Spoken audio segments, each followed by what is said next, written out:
Dans ce tutoriel, nous allons d'abord aborder l'interface de TV Paint, qui est assez simple. Nous allons voir tout d'abord ici les différents menus qui vous sont proposés. Des menus fichiers, menu d'idées, projet, clip, calque, clip, effet, affichage, donc pour les notions d'affichage du projet. Les fenêtres, donc les différentes fenêtres qui sont disponibles dans le logiciel. Ce qu'on appelle les panneaux personnalisés, qui seront abordés un peu plus tard. Ainsi que le panneau d'aide, qui permet notamment d'afficher des bulles d'aide, par exemple. Moi, pour mon confort personnel, j'ai enlevé de façon à ne pas avoir de bulles qui pop à chaque fois que je suis sur une fonction. Mais si vous êtes débutant, je vous conseille de l'activer de façon à éventuellement avoir une description d'une fonction qui s'affiche. Voilà, comme ça, vous en saurez un peu plus. Nous avons ensuite une barre juste ici, dans laquelle se trouvent quelques fonctions rapides, qui sont les fonctions les plus utilisées. Nous avons donc notamment l'icône qui permet de créer un nouveau projet, ou d'en ouvrir un, de le sauvegarder, d'annuler ou de rétablir une modification que vous avez apportée, d'afficher ensuite certains panneaux, les panneaux les plus utilisés, tels que le panneau principal, le panneau des couleurs, le panneau d'édition des outils, la timeline, la table lumineuse, la télécommande, le navigateur, la pile des effets, qui sera abordée beaucoup plus tard, la bibliothèque, les guides ou encore le gestionnaire de partage. Ensuite, nous avons de chaque côté, à gauche et à droite, des tiroirs. Ce sont des endroits où vous pourrez stocker des panneaux. Donc, par défaut, il y a déjà 3 panneaux qui sont stockés dans le tiroir de gauche. Voilà, je peux ouvrir, enlever, remettre les panneaux en place, à ma convenance. Je peux également décider de cacher un tiroir en cliquant sur cette petite punaise. Ainsi, le tiroir disparaît. Ça va vous permettre de gagner un peu de place. Si vous voulez faire réapparaître le panneau, vous devez déplacer le curseur sur votre gauche de façon à le faire réapparaître. Et si vous voulez définitivement le verrouiller, vous devez cliquer sur la petite punaise juste ici, de façon à le locker.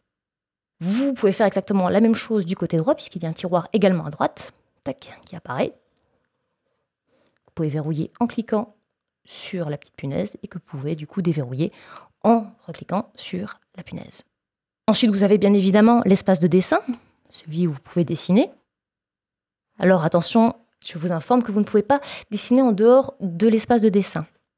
C'est important à savoir puisque si jamais vous avez besoin de dessiner un décor assez large ou de faire un mouvement de caméra beaucoup plus tard, vous avez besoin de faire quelque chose d'assez grand, pensez à créer votre projet directement dans les bonnes définitions. Voilà, on abordera ce sujet dans un prochain tutoriel. Enfin, dernier espace et non le moindre, c'est la timeline qui se situe juste ici en bas. La timeline est en fait composée de 2 parties. On a la partie temps, donc vraiment la partie timeline pour le coup, qui se situe ici, dans laquelle on va pouvoir du coup gérer les images. De cette façon, juste pour vous montrer. Et la deuxième partie, c'est la partie pile de calques qui se situe juste ici. Donc en fait, vous allez pouvoir créer des calques indépendants l'un de l'autre, dans lesquels chaque calque va pouvoir avoir son propre contenu, sa propre durée. Les calques ne vont pas influencer les uns sur les autres. Petit raccourci donc également à connaître pour aborder ces tutoriels. Certains raccourcis vont donc être très utiles, tels que la touche U ou CTRL-Z qui permet en fait d'annuler ce que vous avez fait. Alors U, pourquoi? Parce que c'est un vieux raccourci qui date des années 80 et qui a été du coup mis dans TV Paint puisque c'est un logiciel qui date du début des années 90. Shift U pour rétablir.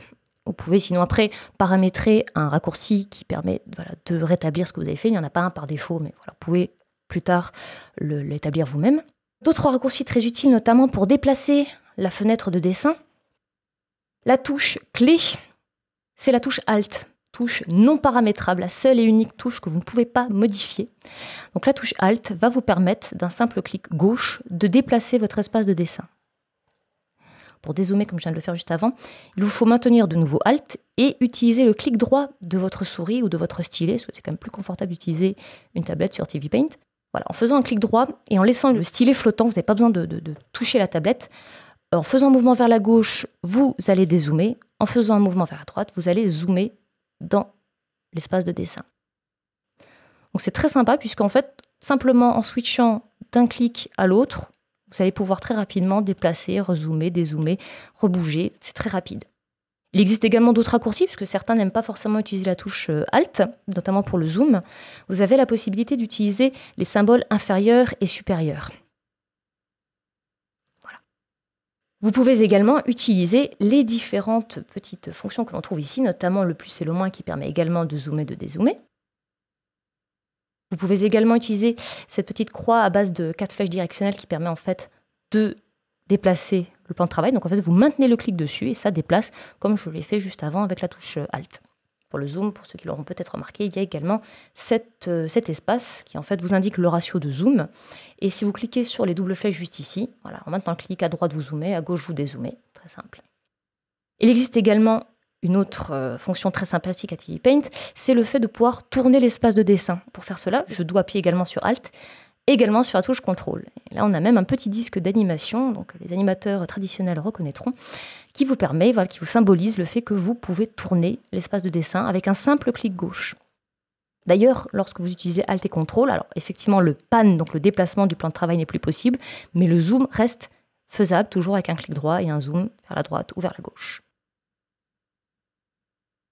Et après on tourne, mais après si on a besoin de réinitialiser le plan de travail, on a un petit bouton juste ici qui vous permet de le faire. En faisant un petit clic droit dessus, on peut réinitialiser le plan de travail. Vous pouvez également du coup simuler les touches CTRL et Alt en cliquant de nouveau, mais cette fois-ci d'un clic gauche, sur le bouton, de façon de nouveau à faire la rotation.